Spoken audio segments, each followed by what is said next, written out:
Couple et amour, notre quotidien et notre vie de couple. Et si on parlait d'amour, mais pas celui qu'on nous vend dans les contes de fées? Aujourd'hui, on plonge dans le polyamour et le couple libre, des modèles en vogue qui séduisent, qui intriguent, mais qui peuvent aussi faire des dégâts quand ils sont choisis par défaut. Jalousie, insécurité, peur de l'engagement. Est-ce qu'on est vraiment prêt ou prête à naviguer dans ces eaux-là? On pose les bonnes questions sans tabou maintenant à Gwen Melsquet, médiatrice en communication non violente et thérapie de couple. Bonjour Gwen. Bonjour. Polyamour, couple libre, choix ou illusion? Alors, le couple libre et le polyamour, effectivement, c'est des modes relationnels qui sont très en vogue, notamment chez les jeunes, mais pas seulement. Et je vois de temps en temps des couples qui viennent me consulter avec ce format qui est établi entre eux. Pourquoi je vais en parler aujourd'hui? Parce que même si chacune fait bien ce qu'il veut, et heureusement, je vois quand même les dégâts de ces formes de couple quand c'est un choix qui est fait par défaut. Définissons d'abord ces modèles de couple, Gwen, si vous le voulez bien. Alors, un couple dans le polyamour, c'est une relation de couple où on entretient plusieurs relations amoureuses en même temps, et les différentes relations, elles sont établies et connues par tous les partenaires. Le couple libre, c'est une relation amoureuse dans laquelle les partenaires se définissent en couple, tout en acceptant que chacun puisse avoir des relations avec d'autres partenaires. Chacune est donc libre. Oui, je vais commencer quand même par dire ça, c'est que chacune est libre de faire ce qu'il veut, ce qu'elle veut, et heureusement, on n'est plus obligé de rester marié pour la vie parce que le divorce est interdit par la religion ou par la morale de la société. On n'est plus obligé non plus de se marier parce qu'on est tombé enceinte. On peut être en couple et vivre séparément, etc. Effectivement, chacun est libre de faire ce qui lui convient et j'invite d'ailleurs à sortir des schémas imposés par la société pour choisir ce qui convient à votre propre fonctionnement. Mais je veux vous inviter ici à vous poser les bonnes questions avant de vous engager dans cette voie avec conscience et bienveillance. Parce que je vois trop de couples qui font ce choix pour de mauvaises raisons et qui finissent par en souffrir, que ce soit les deux ou l'un des deux. Alors, votre expertise nous intéresse grandement. Pourquoi peut-on souffrir de ce modèle de couple, selon vous ? Alors pour moi, c'est avant tout un problème de maturité émotionnelle. Et je pense que nous sommes nombreux, et je me mets dans le lot, à ne pas avoir la maturité émotionnelle suffisante pour supporter ce modèle de couple. Ça peut être difficile de supporter que notre partenaire voit d'autres personnes, que ce soit dans un couple libre ou dans une situation de polyamour.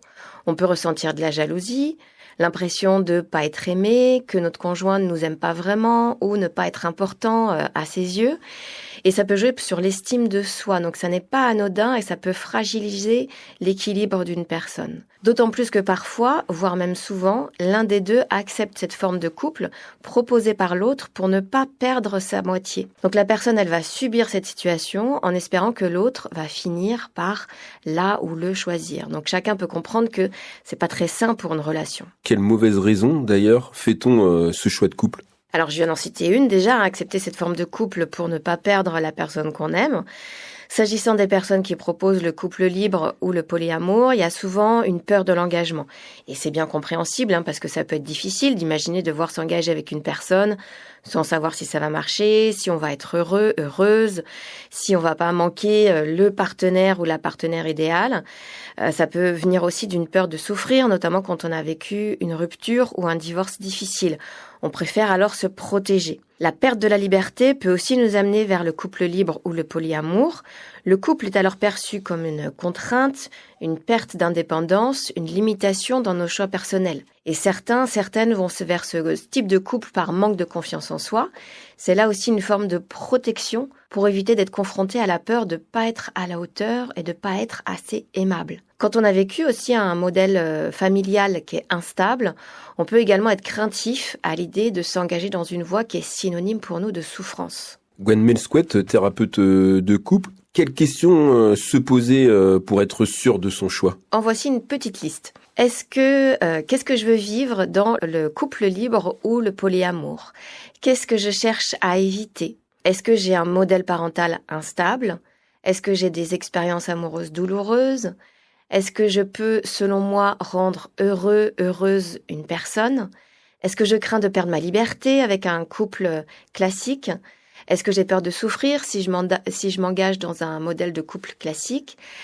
Ou comment je vais vivre la relation de mon compagnon ou de ma compagne avec une autre personne ? Est-ce que je vais pas être jaloux ? Est-ce que je vais me sentir aimée comme je le mérite ? En fonction de vos réponses, je vous invite à regarder si vos besoins derrière ces peurs pourraient être satisfaits dans un couple classique, parce que tout n'est qu'une question de stratégie finalement. On peut répondre à nos besoins de 1001 façons. Ça, c'est la CNV, la communication non violente, qui me l'a apprise. Le couple libre et le polyamour, en fait, ce sont des stratégies pour répondre à nos besoins de liberté ou de protection, par exemple. Mais on peut tout aussi bien satisfaire ces mêmes besoins dans un couple classique. Ce qui importe, c'est d'en parler à son ou sa partenaire. On peut par exemple parler du besoin de protection.